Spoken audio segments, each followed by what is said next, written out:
everybody, Mike Allen. Welcome to tonight's show. Ryan Lee from Rifles and Reason, Beth Banister from Second Right join me to talk about the events in Ferguson, maybe give you a different twist on what we're seeing as proponents and supporters of the Second Amendment and gun rights in America. Plus, more headlines, sports, or anything else I want to talk about. Thanks for stopping by. It's just begun. We've got 2 hours left. I'm Mike Allen. This is the Armed Radio Global Network. And you're on the air.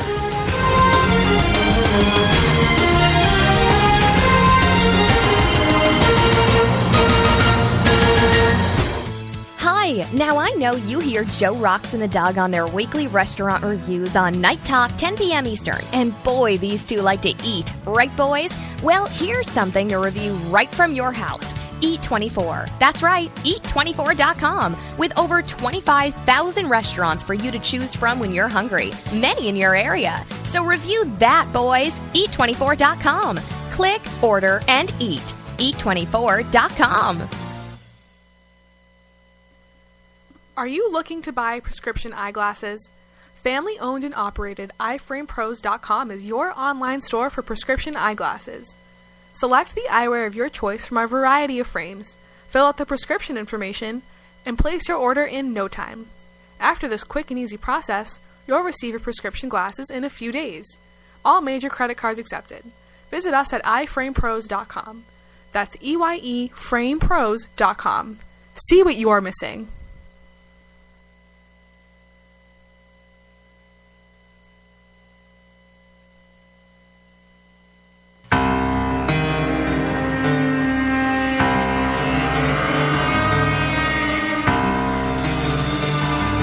The small city of Rockton, Illinois, is stunned by the brutal and senseless murder of an entire family, leaving only the father to pick up the pieces of his shattered life. 2 rookie detectives are at odds, but before they get a chance to stop him, the killer strikes again. Will Detective Max Larkin and Detective Jesse Fairlane put their personal differences aside so they can stop the killer from striking again? Find out in the new suspense thriller, Time Killer, from author Todd M. Theed. Available in hardcover, softcover, and Kindle at Amazon.com.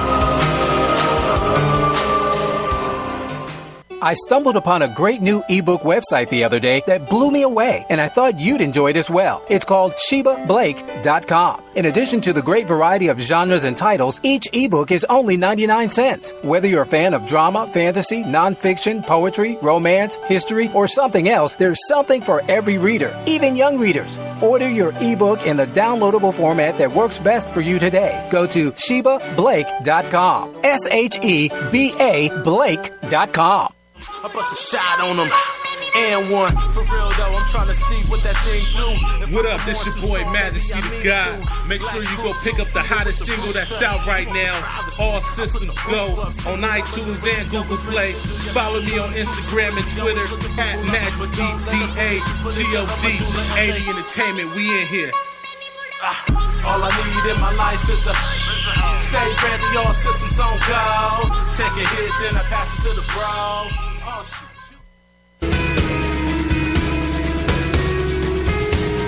Hey, do you ever commit? Have a problem saying no to your kids, your boss, and your relatives? That just might be why you're feeling stressed and out of balance. Go to CherylSaysNo.com. That's SHERYL saysno.com. And learn for free 6 tips on how to say no without sounding passive or aggressive. Visit CherylSaysNo.com today.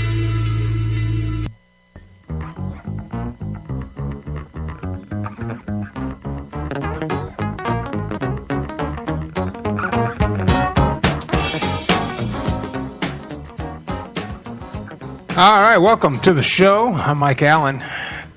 Tonight's show brought to you by Eat24.com. Put that app in your phone. Check them out online, Eat24.com, and put your zip code in.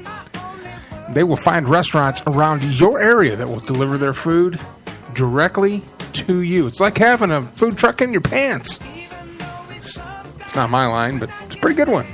Also, tonight, Ring Central is in charge of our phone lines, but I don't know. It's not working for my show tonight, but Ring Central has provided us with phone numbers for our shows, and we're going to get it working with mine. It's just a little technical difficulties. We'll get that ready for next week. But you can tweet me at Mike Allen at tired_Lions_fan. So tweet me any of your questions or anything else like that, and we will talk about it. You know, with all the things going on in the world today, it's kind of, some would say it's tough being an American. I actually heard that today. You know, it's tough being an American. Everybody hates us. Everybody hates us. Nobody respects us anymore. People want to blame it on the president. People want to blame it on politicians. People want to blame it on the left. Some people want to blame it on the right. And then some of the radicals, you know, they want to blame it on the libertarians. And there's, you know, you get on Facebook and on my Mike Allen Facebook, which is my professional one, I like everybody. I like all the pages. And I'll go on and I'll ask questions. And there are some very left-leaning liberal pages that I'll ask questions. But I'll also go to the very right-leaning pages and I'll ask them questions. And I think I know what the problem is. And in light of and I'm going to tell you what I think the problem is. And this really came glaringly apparent this last, going on 2 weeks now, maybe, with the unfortunate officer-involved shooting out in Ferguson, Missouri, a very small town of 6 square miles in Missouri. It's a suburb of St. Louis, I think, or around in that area. Very small police department. Their police department actually didn't have any body cameras or cameras in their cars. That's how small they are. A lot of people say, well, why don't they have cameras in their cars? I thought all police officers had cameras in their cars. Well, that's not always the case. I know, when I did some work with the Houston Police Department when I was a cop here in Austin, Texas, we drove out and helped Houston. Houston, obviously, is a city many, many times larger than Austin. And their cars didn't even have digital radios. They still had analog radios from like the 80s. And none of their cars had any sort of recording device in them at all.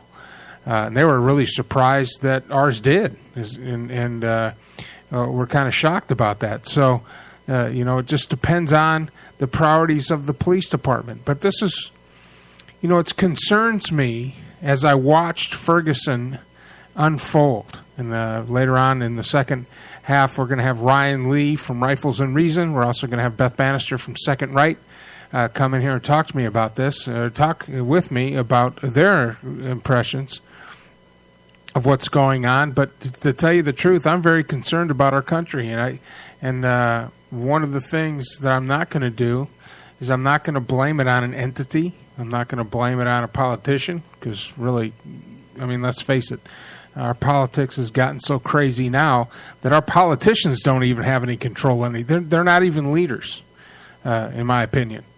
They're mouthpieces. They're mouthpieces for corporations and special interest groups to help them get elected. And they will continue to be mouthpieces until they can get reelected, to be quite honest with you. So I don't hold them responsible because you have to actually be in charge of something to be responsible. I know it's kind of harsh, but that's just how I feel about it. Until we elect a president that hasn't been handpicked for us by a liberal or conservative news source, we're going to continue to see this. So I'm not going to blame it on the politicians. And some people are blaming it on the liberals or the conservatives. They're blaming it on the conservative mindset, which has been painted in the media as being very racist. Well, I'm a conservative. Conservatism has nothing to do with racism.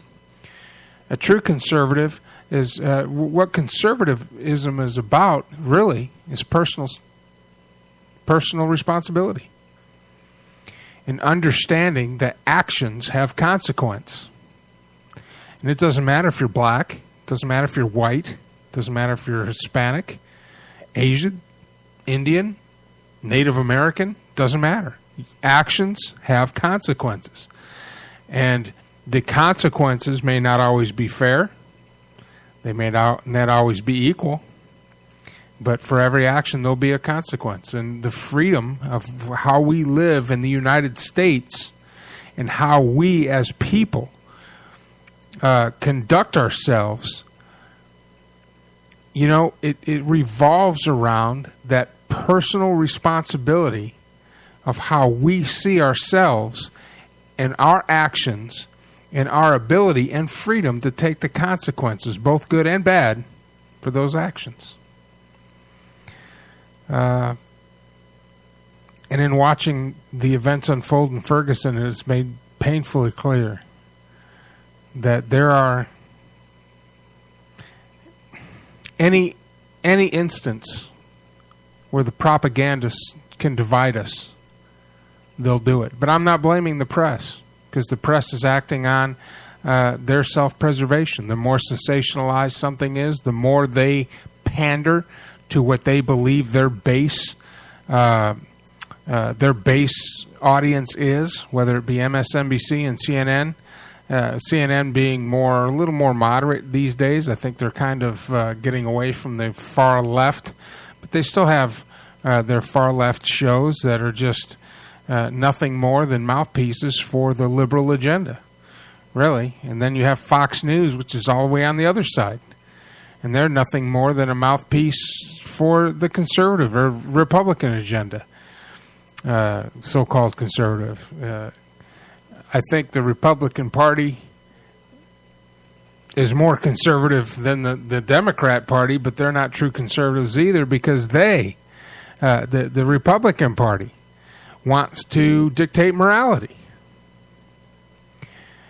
And it's just whatever morality you decide you want to have, really. It's whether you're a Democrat or Republican. So I'm not going to hold the press. I'm not going to hold the press responsible either for what's going on in Ferguson, because to tell you the truth, the main people or persons or entity that is to blame is only as strong as the information they are willing to accept. And who do I blame? Who do I blame for Ferguson? Was it the police officer who shot the Mike Brown, Darren Wilson? Was it Mike Brown? Was it his fault? I think the circumstances around that young man's death have fully not been exposed, and I don't know why it's not that way, but I'm sure there is a very in-depth investigation going on, and sooner or later we're going to find out the truth. But I don't even blame either one of the actors in this incident. Here's who I blame. I blame the citizens of this country.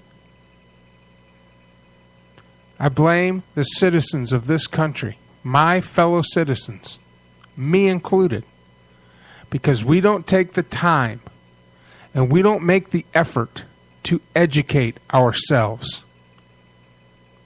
We don't take the time and we don't take the effort to get away from the propaganda and shut off the news and shut off all that stuff and get reconnected with our own neighborhoods. How many people have ever walked out your front door and just went and said hi to your neighbors, black or white? How many people